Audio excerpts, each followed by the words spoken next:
unleashing powerful new features in UPF IEEE 1801. Our speaker today is Srini, and I'm going to mess up your last name. So he is a technology evangelist, author, and a serial entrepreneur. In his latest role as CEO at VeriWorks, Srini is actively engaging with customers to deploy solutions from VeriWorks such as Karuta, ML-enabled dynamic analysis engine for UVM and low power.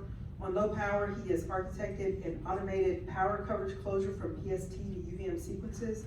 He has co-authored several books on UVM, SVA, VMM, PSL, and more.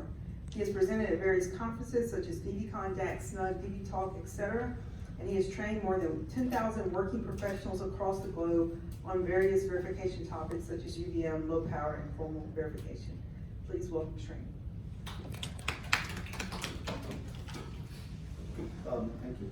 So the title, as it says, is May the Powers Be With You. And this is something I would definitely agree that one of my co-authors came up with that saying, by looking at the kind of features we are talking about here, and it's going to give powers, but in a discriminatory way, unfortunately. It's only to the simulation guys. It's going to be an extremely focused simulation session. So that way, I could also shield my weakness that I'm not an implementation guy. I don't run synthesis. So some of the questions that came along in the previous sessions would definitely not apply to my session because I'm going to focus only on simulation-based verification. Said that, so the focus is only the new features in the IEEE 1801. So we're going to assume fair amount of background in this whole thing in terms of what we are going to talk about. But as I think an advantage of speaking around the third in this session because there's already good amount of introduction there. So this is the agenda for today. Start with one slide on the introduction, and then I'll take a sample SoC or a system on chip. But please remember that this is not the project that we worked on. So this is an open source design that we took so that it's easier for us to talk to a wider audience.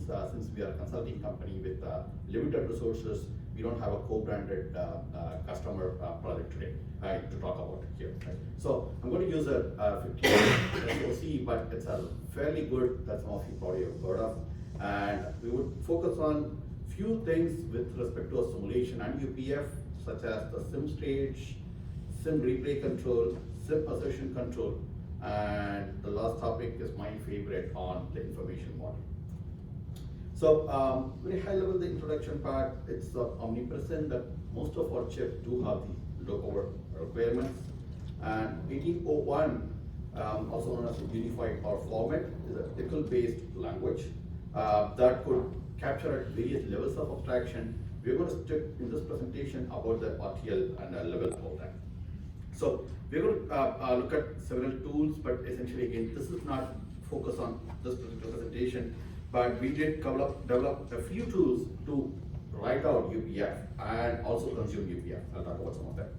And evaluation itself, most of you have seen it. It's been very, very actively worked on standard, as Diana mentioned. It's probably the fastest growing standard. Just that wearing my user hat, it's also too fast changing, and and especially the backward incompatibility does hurt. The good news, however, is the consultants have a job. So we got to convert from one version to another version and backward as well, because the DC, the design compilers cannot take this kind of stuff. So this is a slide that I lifted with permission from Mental Graphics. They are one of our partners, and it's a very nice slide that kind of captures what we are looking at in a low power verification perspective, at least from a pure DB perspective. It's a slide that I use in my training a lot. I used to spend about 15 minutes talking about this one slide, which I don't intend to do today.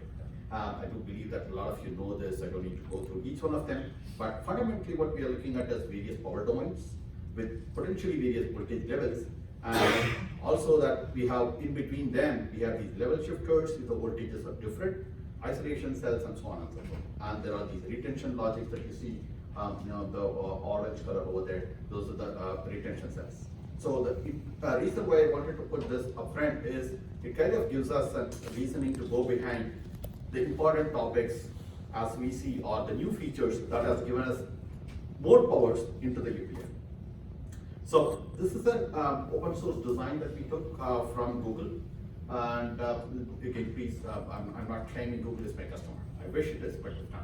So it's a Google's open daytime ROT chip, root of trust design. And what this is kind of very high level, the architecture diagram on the right hand side. What is interesting for us is to get the fastcut UPF, which the font is arguably small and you can't read it, but the paper is there, the PDF definitely has, and we also intend to provide the code whoever wants it, good drop, you know. So to begin with, to code the UPF, what you need is the power domains. Coming up with power domains is the hard part. That's for the architects to do it. Why would you group something into a power domain and why would you not? Right? That's a different topic. But once you do identify them, coding them is actually going to be tedious if you do it manually. Because most of you have seen the Tickle language for the last 20, 25 years, and it's a very, very verbose language, and it's very easy to make a mistake. And please remember the tools, with due credits to my ADA partners, the tools are, the UPF related errors are harder to debug. For those who say UVM is harder to debug, welcome to UPF. Once you make errors in UPF, it's a lot more harder. And also it takes time because a lot of time is, this UPF is read during the elaboration time. So you got to read these errors and start fixing them, your turnaround time is going to be a lot more. So what we do recommend is use some sort of an abstraction, generate the fastcut UPF so that you do not have to worry about the nitty-gritties of every lines of code, especially the backslashes. Really, it hurts. Like, so if you know, I'm a very hands-on engineer, but what really hurt to me is what I'm just sharing here. So coming back, so what we did was, as many of you probably would do, we wrote a simple generator that would generate the UPF. We call it DVCreate locover. To begin with, what we say is, okay, give me your design. I'll walk through the PLI, NPI, whatever interface you want, and then list out the hierarchies with the depth. And then based on which a user could come back and say, these are my power domains, I'm going to list them. And that's when this thing comes out, once you see that. The create power domain command is something we could easily automate once you know your list of hierarchies. The next topic is the power state table.